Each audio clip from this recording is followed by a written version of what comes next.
ৰাভা কোৰআন উৎসৱৰ মাননীয় সভাপতি শ্ৰীযুত অমৰ সিং কোচদেৱে তেখেতক আমি আদৰি আগবঢ়াই লৈ আহিছে আমাৰ উপসভাপতি সত্যজিৎ ৰাভা ডাঙৰীয়া। ইয়াৰ লগে লগে এখনি ৰাভা জাতীয় পাজাৰেৰে আমি সাদৰ সম্ভাষণ জ্ঞাপন কৰিম। এয়া বেবাক ৰাভা কোৰআন উৎসৱৰ মাননীয় সভাপতি তথা বেবাক ৰাভা কোৰআন উৎসৱৰ স্মৃতি স্তম্ভ ও প্ৰতীক শুভ উন্মোচন কৰিবৰ কাৰণে আগবাঢ়িছোঁ। শ্ৰদ্ধাৰ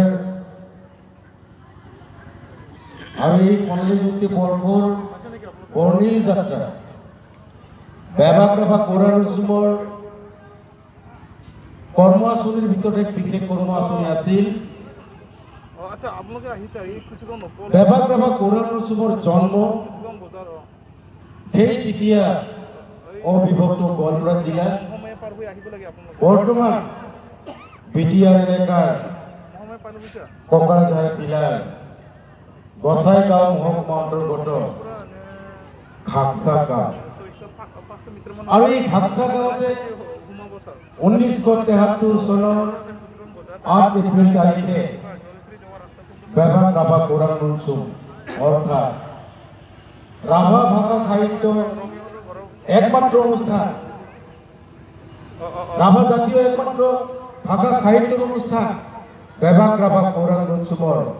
জন্ম হৈছিল। আৰু এই জন্মগাঁৱৰ কাষেৰে খনকোষ নদী বৈ গৈছে, আপোনালোকে সকলোৱে জানে। আৰু এই খনকোষ নৈৰ পানীয়ে খাকসা গাঁৱৰ বহু ব্যক্তি খেতি কৰা জমিও হয়তো খনকোষ নদীত জান দিছে। এনেকুৱা অৱস্থা হৈছে এটা সময়লৈকে হয়তো এই খাকসা গাঁও লাহে লাহে আকৌ সেই ধৰণৰ অৱস্থা হৈ আহিব। কিন্তু এই খাকসা গাঁওখন এটি সৰু গাঁও বুলি, এটি অখ্যাত গাঁও বুলি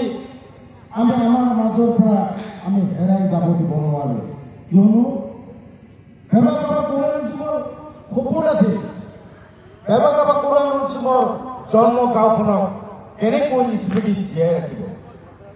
আৰু সেই স্মৃতি জীয়াই ৰাখিবৰ কাৰণে বেবাক ৰাভা কোৰআন উৎসৱে প্ৰতিশ্ৰুতিবদ্ধ হৈছিল আৰু এক আঁচনি ৰূপৰেখা প্ৰস্তুত কৰা হৈছিল যে গাঁওখন স্মৃতি জীয়াই ৰাখিবৰ কাৰণে এই গাঁওখনৰ কথা, এই গাঁওখনক ৰাভা ৰাইজৰ প্ৰতিজন হৃদয়ত স্থান পাবৰ কাৰণে খাকসা গাঁওখনৰ কথা স্মৃতি প্ৰতিজন ৰাভা মানুহৰ হৃদয়ত জীয়াই ৰাখি আমি বিশ্বৰ দৰবাৰত পৰিচয় দিবৰ কাৰণে আমি কিবা এটা কৰাৰ প্ৰয়াস কৰা হৈছে। এই মৰ্মে প্ৰথম কাৰ্যসূচী আমি বেবাক ৰাভা কোৰআন উৎসৱৰ প্ৰতিষ্ঠাপন স্মৃতি হিচাপে এই প্ৰতীক আমি নিৰ্মাণ কৰাৰ কাৰণে ব্যৱস্থা লৈছোঁ। সেয়া বৰ্তমানলৈকে সফল কৰা হৈছে, যদিও ইয়াৰ আন্তঃগাঁথনিৰ বহু কাম এতিয়াও বাকী আছে। আশা ৰাখিছোঁ ৰাইজৰ সহযোগত বাকী কামখিনিও সম্পূৰ্ণ হৈ উঠিব। এইখিনিতে নিশ্চয়কৈ ঘোষণা কৰিব লাগিব এই প্ৰতীক নিৰ্মাণ কৰা আমাৰ প্ৰতিজন ৰাভা ৰাইজৰ ইয়াত বৰঙণি জড়িত আছে। প্ৰতিজন ৰাভা ৰাইজৰ বৰঙণিৰে এই বিশেষ এক প্ৰতিষ্ঠাপন স্মৃতি আমি স্থাপন কৰিবৰ কাৰণে আমি আজি সক্ষম হৈছোঁ। সেইকাৰণে সৌৰূপে কৈছোঁ আপোনালোকৰ সহযোগিতা, আপোনালোকৰ আন্তৰিক মহানুভৱতাৰ কাৰণে ইয়াত সক্ষম হৈছে। আহক শ্ৰদ্ধেয় ৰাইজ,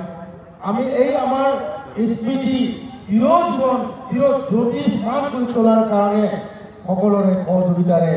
আমি আজিৰ এই শুভ দিনত বেবাক ৰাভা কোৰআন উৎসৱৰ মাননীয় সভাপতি তথা আপোনালোকে সকলোৱে জ্ঞাত যে অকল তেখেতে আজিৰ তাৰিখৰ সভাপতি নহয়,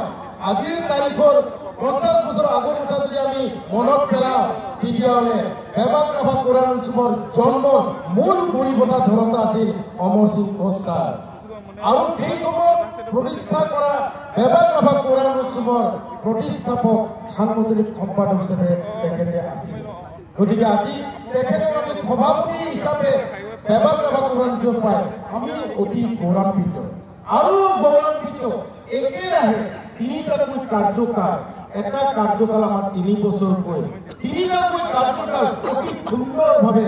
তেখেতৰ দিহা পৰামৰ্শ তেখেতৰ বলিষ্ঠ আৰু গতিশীল চিন্তাধাৰাৰ নেতৃত্বত আজি আমি আগবাঢ়ি যাব পাৰিছোঁ আজি আমি ৰাভা ভাষাৰ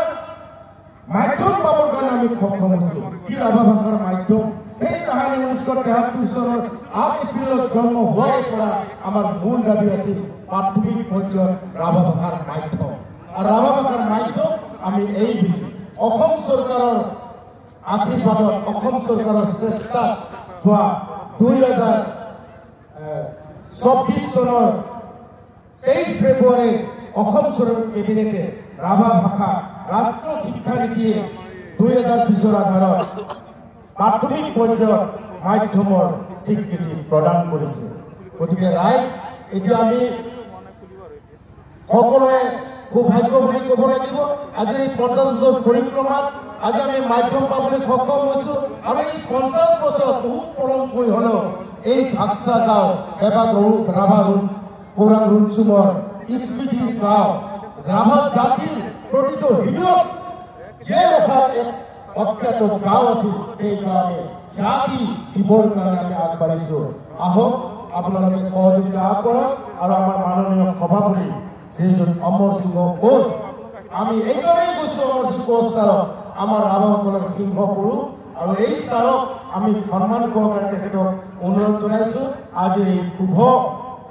উন্মোচন কৰাৰ কাৰণে আজি আমাৰ বেবাক ৰাভা কোৰাণ উৎসৱৰ প্ৰতি শুভ উন্মোচন কৰাৰ কাৰণে বিশেষভাৱে অনুৰোধ জনাইছোঁ দৰ্শক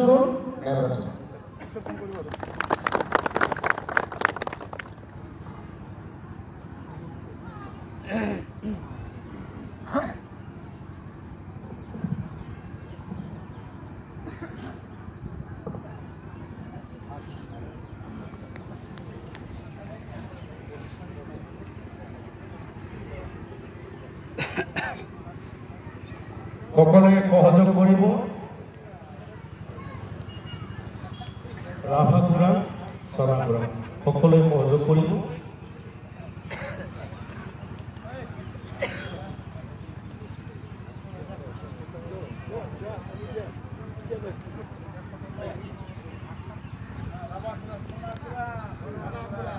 ৰাভা কোৰাণ সোণা কোৰাণ ৰাভা কোৰাণ সোণা কোৰাণ সোণা কোৰাণ